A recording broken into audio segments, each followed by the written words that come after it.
A mí me tocó hablar básicamente del diagnóstico etiológico del infarto, básicamente cómo estudiar un paciente después de la etapa aguda. Como vieron en las pláticas previas, realmente lo importante cuando llega un paciente a la zona de urgencias es tener la sospecha clínica, hacer el estudio adecuado para recanalizar la arteria o reperfundir el cerebro, pero una vez que el tratamiento del paciente ha sido exitoso, viene una etapa muy importante que es el diagnóstico etiológico. El diagnóstico etiológico es importante para establecer el mecanismo y poder dar el tratamiento. Yo les quiero recordar que la enfermedad vascular cerebral es una enfermedad catastrófica, representa la segunda causa de muerte a nivel mundial, la primera causa de discapacidad a nivel mundial y básicamente cada 6 segundos ocurre un evento vascular. La mortalidad establecida en artículos científicos ronda 6 millones de pacientes por año, pero en los estudios actualizados que corren día con día, básicamente ya estamos rondando los 8 millones de defunciones por año a nivel mundial. Algo muy importante de la enfermedad vascular cerebral, de la parte del infarto y de la hemorragia cerebral, es que tenemos el concepto que es una enfermedad de adultos mayores, pero realmente no es esto. Cuando vemos las enfermedades por esta variable, que son los años de vida perdidos y ajustados por discapacidad, veremos cómo el ictus vascular, el ictus infarto y hemorragia cerebral, representa la primera causa a nivel mundial de discapacidad y muerte en pacientes desde etapas tempranas como los 45 años en mujeres y los 40 años en hombres. De tal manera que la enfermedad neurológica más importante con más carga de enfermedad, discapacidad y muerte a nivel mundial es, sin duda alguna, el ictus. Muy por arriba de las meningitis, de las demencias, del Parkinson, de la epilepsia, de la migraña, de las cefaleas tensionales, porque produce una alta discapacidad con cargas económicas muy amplias y, por supuesto, produce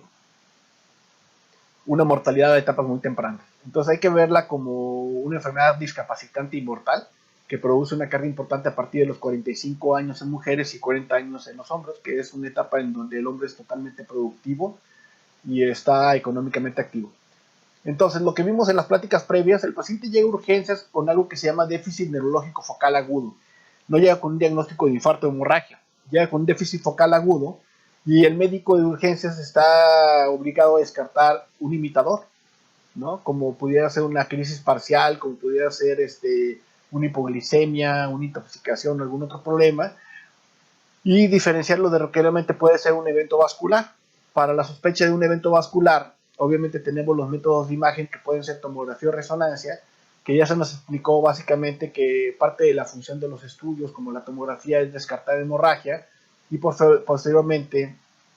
valorar toda la zona de penumbra isquémica para ver si el paciente es candidato a una reperfusión intraarterial o intravenosa. Finalmente, recordar que los déficits focales pueden ser infartos, la mayoría de las veces, entre el 60 y 80% de los casos, pero también tenemos hemorragia intracerebral que requiere tratamiento y, por supuesto, hay un grupo de pacientes que tienen hemorragia subaracnoidea. Lo importante del infarto cerebral es que tiene causas múltiples que producen este infarto. A diferencia de las enfermedades coronarias agudas, en el cerebro tenemos mecanismos aterotrombóticos, poner placas de ateroma en grandes arterias como el arco aórtico o la aorta. Tenemos también daño al miocardio, principalmente la fibrilación auricular que puede ser no valvular, valvular, y tenemos aterosclerosis intracraneal, lipohialinosis o vasculopatías que pueden ser estas infecciosas o no infecciosas. De tal manera que el mecanismo fisiopatológico del infarto es múltiple y esto nos permite tener muchas opciones terapéuticas que son seleccionadas en base a este mecanismo fisiopatológico. La enfermedad vascular cerebral en México está representada en el 65% por infarto cerebral, en el 30% por hemorragia intracerebral, de la cual la parenquimatosa es la más frecuente, seguida de la subaracnoidea, pero de manera muy importante también para que recuerden, el infarto cerebral hay infarto aterotrombótico de grandes arterias, hay infarto aterotrombótico por lesión de arterias intracraneales, tenemos el infarto lacunar que está asociado a hipertensión arterial, tenemos el cardioembolismo, que el más frecuente es la fibrilación auricular, principalmente no valvular, pero también tenemos un grupo de vasculopatías no aterotrombóticas. Esto es un paciente que tiene un daño arterial, ya sea por disección, alteración reumatológica, por alteración infecciosa o por coagulopatía. También pueden dar un infarto y establecer el diagnóstico de este tipo de infarto nos va a permitir seleccionar el tratamiento adecuado. Y es importante porque el tratamiento adecuado actualmente es muy amplio. Afortunadamente la gama terapéutica que tenemos es bastante amplia. Tenemos una gran cantidad de opciones terapéuticas. Del lado izquierdo tenemos los antitrombóticos, principalmente antiplaquetarios como aspirina, clopidogrel, y una gran cantidad actualmente de anticoagulantes como los inhibidores de la vitamina K y los inhibidores directos como dabigatran, rivaroxaban, apixaban. Seleccionar uno de ellos implica conocer el mecanismo fisiopatológico. Tenemos múltiples antihipertensivos como diuréticos, IECA, ARA2, calcio antagonistas, beta bloqueadores, etcétera. Y en el manejo de los lípidos, la piedra angular que es la estatina, actualmente ya se acompaña de una gran cantidad de tratamientos como pueden ser los fibratos, ácidos nicotínicos, pueden ser incluso los inhibidores de la PCSK9 que actualmente han demostrado bajar de manera muy importante la LDL a niveles terapéuticos adecuados. Y tenemos también tratamientos intervencionistas y cirugías como puede ser la endarterectomía del estén carotidio, lo cual también lo tenemos que seleccionar de acuerdo al abordaje diagnóstico del paciente. Entonces, el que el paciente tenga un infarto es importante para reperfundir el cerebro. Pero una vez reperfundido el cerebro, es importante el conocer cuál fue el diagnóstico etiológico para poder implementar una de estas medidas terapéuticas y evitar la recurrencia y la muerte del paciente habitualmente después de los 30 días. En México, en el estudio Premier que realizamos hacia el 2004, sabemos que la mortalidad del infarto cerebral es 15% en México a los 30 días, pero si ustedes ven la mortalidad se va duplicando hacia el año, de tal manera que 3 de cada 10 mexicanos van a fallecer a un año, y esta mortalidad temprana y mal pronóstico pudiera ser por falta de reperfusión. No se trombolizaban pacientes en el 2004, pero sin duda este aumento de mortalidad tiene mucho que ver con la recurrencia vascular, porque no estudiamos tampoco al paciente. Sale el paciente con diagnóstico de infarto, pero no supimos qué fue lo que tapó la arteria. No supimos cuál fue el mecanismo y no pudimos implementar un tratamiento adecuado, con lo cual repite el infarto y aumenta la mortalidad del paciente. Entonces, para poder determinar la causa del infarto, tenemos clasificaciones múltiples. La más conocida fue una clasificación que se publicó en un artículo de anticoagulantes por el doctor Adam, en donde puso la clasificación TOAST, en la cual se nos dice que hay varios tipos de infarto, y eso es lo que vamos a ver a través de un esquema sencillo para que puedan tratar de hacer el diagnóstico. A partir de la clasificación de TOAST, básicamente conocimos que hay eventos aterotrombóticos, eventos cardioembólicos, eventos lacunares y otro tipo de infartos. Y con esto se nos permitió dar un tratamiento adecuado al paciente, disminuyendo la recurrencia vascular de manera muy, muy importante. El diagnóstico etiológico del paciente con infarto depende de 3 cosas. Una es la historia natural. La evolución del paciente con infarto cerebral nos ayuda mucho a determinar la causa del infarto. Por ejemplo, un infarto que se presenta al amanecer, en la madrugada, un infarto que ocurre antes de los 75 años, un infarto que ocurre con una persona que es hipertensa, diabética o obesa mal controlada, un infarto que tiene un cuadro fluctuante o que está precedido de una isquemia transitoria o que tiene una amaurosis fugax, pues sugerirá un infarto de tipo aterotrombótico. Por el otro lado, un paciente que tiene hipertensión mal controlada y que tiene un déficit neurológico focal denso, con la conciencia normal, sugerirá un infarto lacunar. Un paciente arriba de los 75 años con un déficit súbito único sugerirá un cardioembolismo. De tal manera que la historia natural, los factores de riesgo y cómo se instala el déficit del paciente nos ayuda a sugerir si estamos ante la presencia de un infarto cerebral, y también intentar o nos ayuda a definir qué tipo de infarto puede tener el paciente. Entonces, la evolución clínica y la historia clínica del paciente es muy importante para sugerir el diagnóstico. El estudio de imagen, como ya vieron, también nos ayuda a sugerir mucho el diagnóstico. Ya sabemos que hay características de tomografía que nos permiten sugerir si estamos ante la presencia de un evento aterotrombótico o un cardioembólico, por ejemplo, en un paciente que tiene un infarto cerebral nuevo y que ya tiene infartos previos en otras partes, sugiere un cardioembolismo. Un infarto profundo sugiere un evento aterotrombótico intracraneal o lacunar, y disposiciones atípicas pues sugerirán infartos como de tipo vasculitis. Entonces la imagen también nos ayuda mucho junto con el cuadro clínico a tratar de determinar qué tipo de infarto tenemos en el paciente, pero sin duda alguna los estudios de imagen o los estudios complementarios nos ayudan también mucho a corroborar esa sospecha diagnóstica. La clasificación de TOAS nos dice básicamente que hay un infarto de tipo aterotrombótico y tenemos que obviamente buscar qué es el infarto aterotrombótico. También tenemos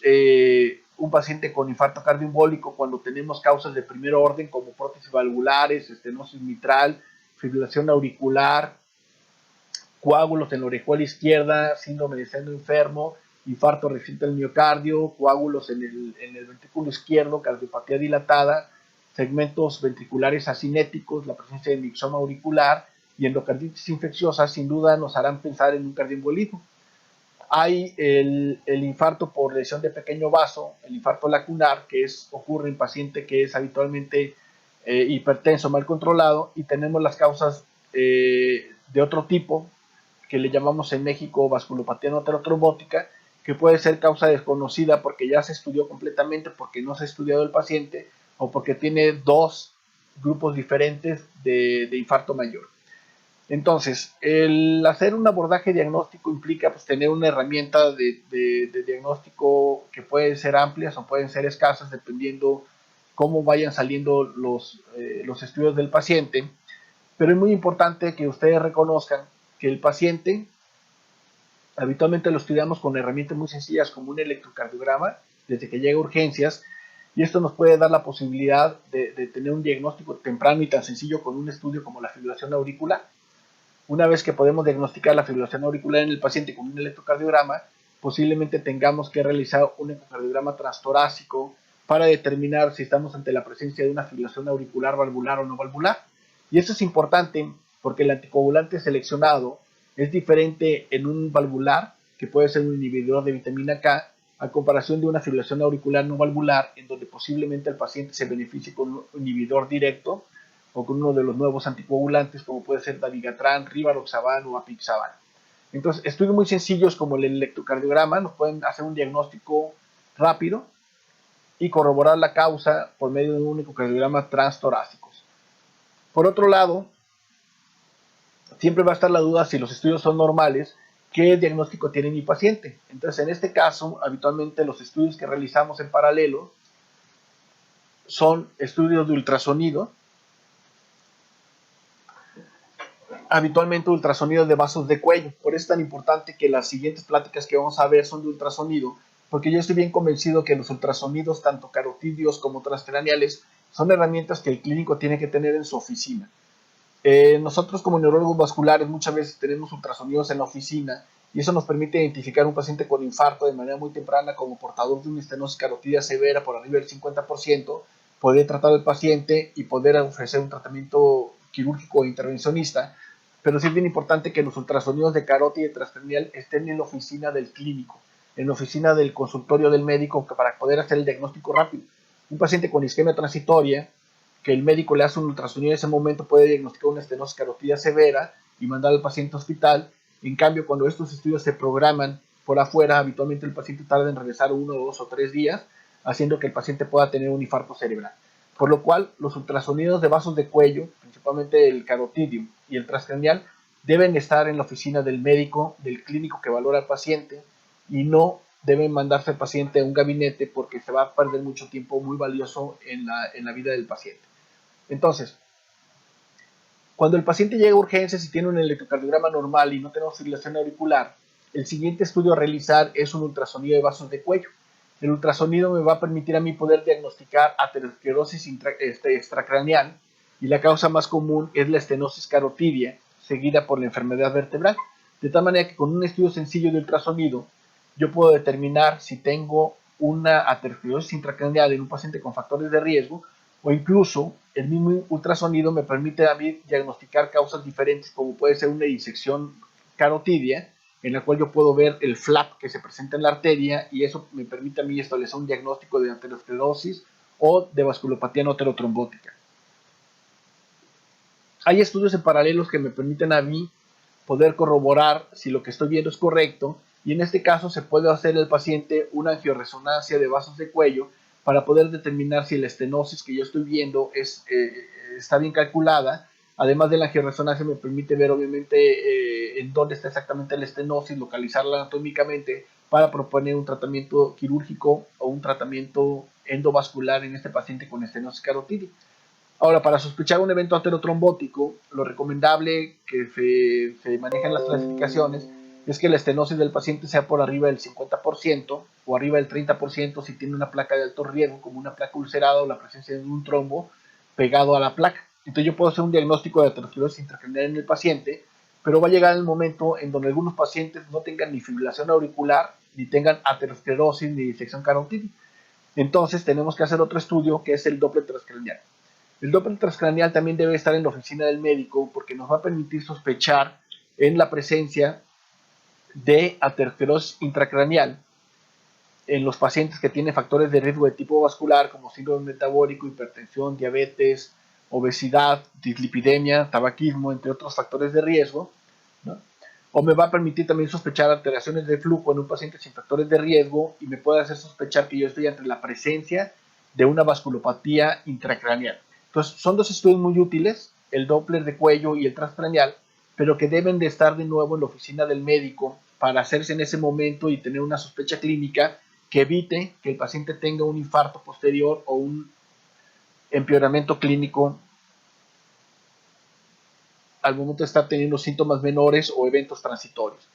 Un estudio en paralelo que me ayuda mucho para corroborar los hallazgos si es una aterosclerosis intracraneal o una vasculopatía, pues es la angiotomografía de polígono de Willis. Pero finalmente, una vez que yo diagnostico, interno al paciente y ya internado, pues le hago una angiotomografía de polígono de Willis para poder tener mi confirmación diagnóstica por un estudio de sonido y por un estudio de imagen. En el caso de una vasculopatía sospechada, pues obviamente hay muchos estudios que se pueden realizar. Esto ocurre habitualmente en pacientes jóvenes por abajo de 45 años. Se pueden hacer estudios de infección, genéticos, reumatológicos, protrombóticos, dependiendo el perfil que tenga el paciente, o incluso en algunos casos, como de angeitis primaria, puedes llegar hasta el grado de la biopsia. En un paciente en donde ya he hecho estudios sencillos como electrocardiograma, ultrasonido, Doppler transcranial,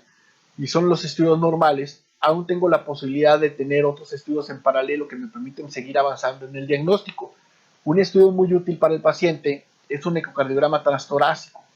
El ecocardiograma transtorácico a mí me va a permitir de manera importante determinar si tengo fuentes cardioembólicas, y esto lo puedo ver por lesión de válvulas cardíacas, por crecimiento auricular, alteraciones en la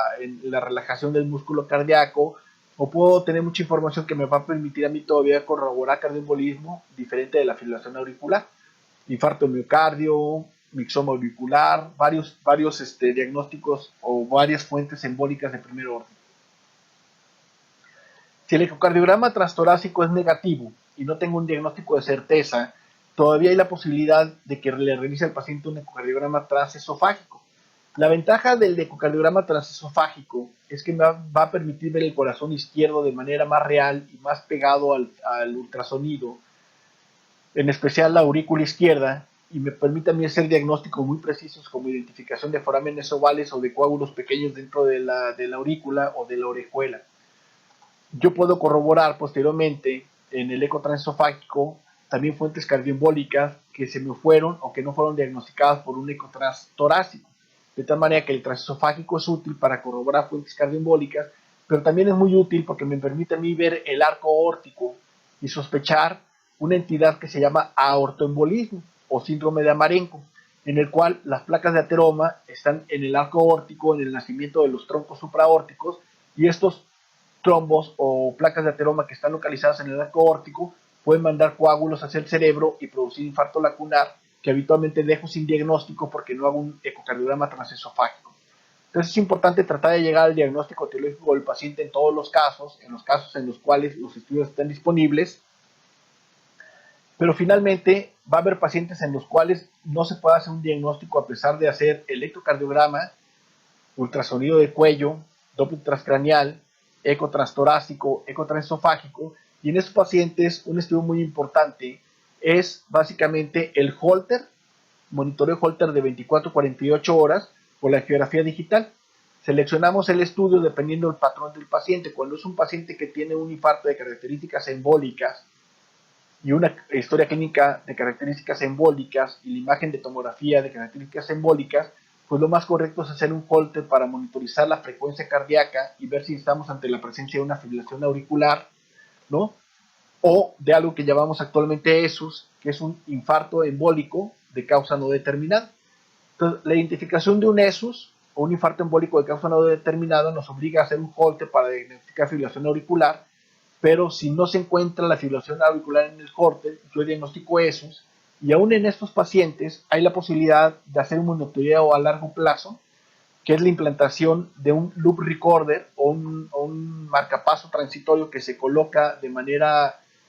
subcutánea en el pecho, y esto nos va a permitir hacer registros de frecuencia cardíaca prolongada que pueden durar 3 a 6 meses, y esto me aumenta más el diagnóstico de fibrilación auricular, haciendo que mi diagnóstico etiológico aumente. Un loop recorder puede aumentar el diagnóstico de fibrilación auricular hasta el 10 o el 15% de los casos,